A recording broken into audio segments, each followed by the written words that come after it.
Capitalist equilibrium, a world of free and voluntary exchange, perfect competition, the perfect allocation of resources to meet the demands of consumers, and of maximum freedom for all individuals.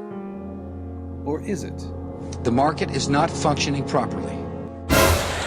Chaos! It's violence! What's quickly going to happen? Unrest! In a world of drastic inequality and crisis, we have to ask why the real world diverges so drastically from this picture of capitalism in equilibrium. Are there external forces hindering capitalist equilibrium, or are inequality and crisis actually the true face of capitalism? Already with the present crisis, we mostly hear the former argument in various forms, that the crisis comes from poor government regulation, corruption, central bank interference, inflation, etc., etc.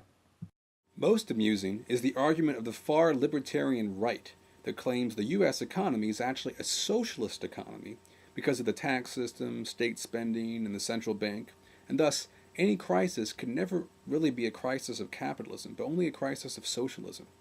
With such logic, it is difficult to make any claims about whether capitalism actually works because, according to this argument, there never has been and there never will be some abstract, pure form of capitalism. This bourgeois conception of capitalism as a self-regulating system of free and voluntary exchange is an abstraction. But it's not the abstraction itself which is the problem with the bourgeois argument.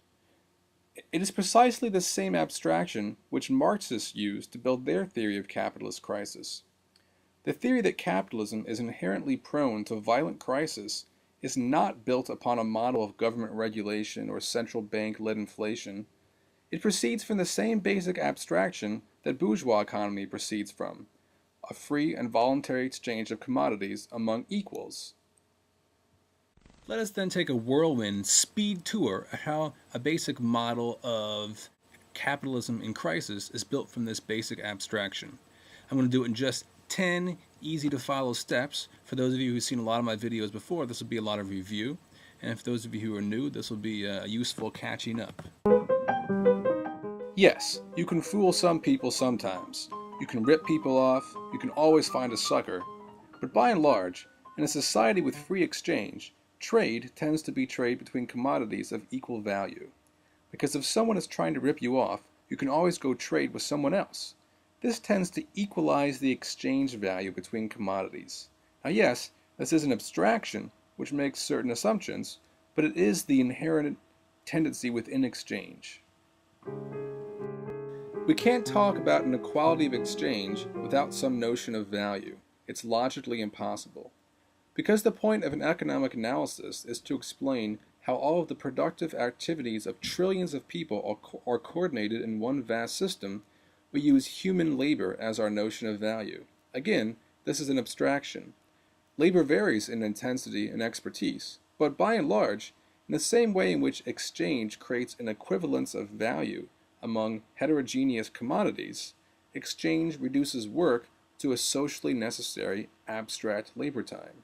In other words, when commodities are exchanged, this implies that an equal amount of work went into making each of them. None of this will be possible without money. We don't exchange one commodity directly for another commodity. Money intervenes in the process so that we get commodity, money, commodity, or CMC. We need money to measure the amount of value, the amount of socially necessary abstract labor time represented by a commodity. With money, this abstract notion of value becomes more concrete. With this concreteness comes all of the ways concrete empirical reality varies around this abstract form. We get price fluctuations and imbalances. Supply and demand cause money prices to shift above and below the actual labor value of a commodity. But underneath this fluctuation lies an abstract equilibrium price, and this price corresponds to the amount of abstract labor in a commodity. These fluctuations are not exceptions to the abstract model. They are a part of the model made possible with the necessary introduction of money into the equation. Money is really powerful. It is the only measure of value. It can be exchanged for any other commodity. It also makes this possible. We can change CMC into MCM. People can set their money in motion, buying commodities, and then sell these commodities to someone else for more money, MCM prime. Do you know that? They can use their money not just as a medium of exchange in the free and voluntary exchange of commodities. The goal for some becomes not attaining the things one needs, but getting more of the same thing. You understand English? We call these people capitalists, and we call this never-ending cycle of MCM prime capitalism. Get it? Ah! But now our model appears to contradict our basic starting point of equal exchange. How is MCM prime possible in a world of equal exchange? Someone has to get ripped off at some point.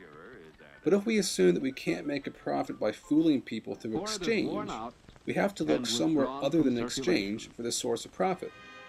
Capitalists, of course, don't just sell the same commodities they buy. They buy raw materials, partially finished commodities, machines, and human labor. At the end of the production process, they have new commodities of greater value than they began with. They sell these commodities for a profit. We could write this as MC, C prime, M prime, where C prime is the commodity of greater value and M prime is the profit. What happens in this mysterious production process? Where does that extra value come from? It comes from the difference between the wages paid to workers and the value created by those workers. This difference between the value created by human labor and the wages paid to those laborers is called surplus value. Surplus value takes its money form as profit. In fancy talk, we call this surplus S. We call the human labor power bought by wages V for variable capital. And we call the other commodities the capitalist buys C for constant capital. We call labor power variable because there's no way of knowing from the wage paid to a worker how much value they will produce each day. That is entirely up to how hard the capitalist can get them to work. In other words, the input in wages does not necessarily equal the output in value. We call all the other inputs, raw materials, machines, we call them constant capital because they can't be made to work harder. The value of their inputs is the same as the value of their output. Thus, if you will indulge me in a little algebra, the value of a commodity is worth C plus V plus S, while the capitalist only paid C plus V to make it. That's a lot of information to cover in just 5 quick steps, but hopefully if you've been watching any of my videos, this is all review. At this stage, we have an abstract model of a capitalist society, a model with 2 classes, capitalists and workers, one which benefits at the expense of the other. The model is constantly in motion as capitalists in competition seek new ways to increase the amount of surplus they extract from workers. This motion is responsible for much of the social antagonism in the world, as well as the incredible dynamism and innovation of a capitalist society. Again, this model is an abstraction. In a real capitalist society, there's more complexity to this map. But at each stage in our analysis, our model comes to resemble the real world more and more, and at each stage we see how much variation is possible within the model. The model doesn't move from abstract to concrete merely by injecting real-world phenomena randomly into the analysis. Instead, we see features of the real world emerge organically from the constant expansion of the basic concepts of free and voluntary commodity exchange. Next, we'll take a look at the way this basic antagonism between workers and capitalism creates disequilibrium in the systems of production and exchange. Once we have a basic theory of crisis, we can begin to examine the way crisis moves through space, constantly displacing itself as capital is globalized.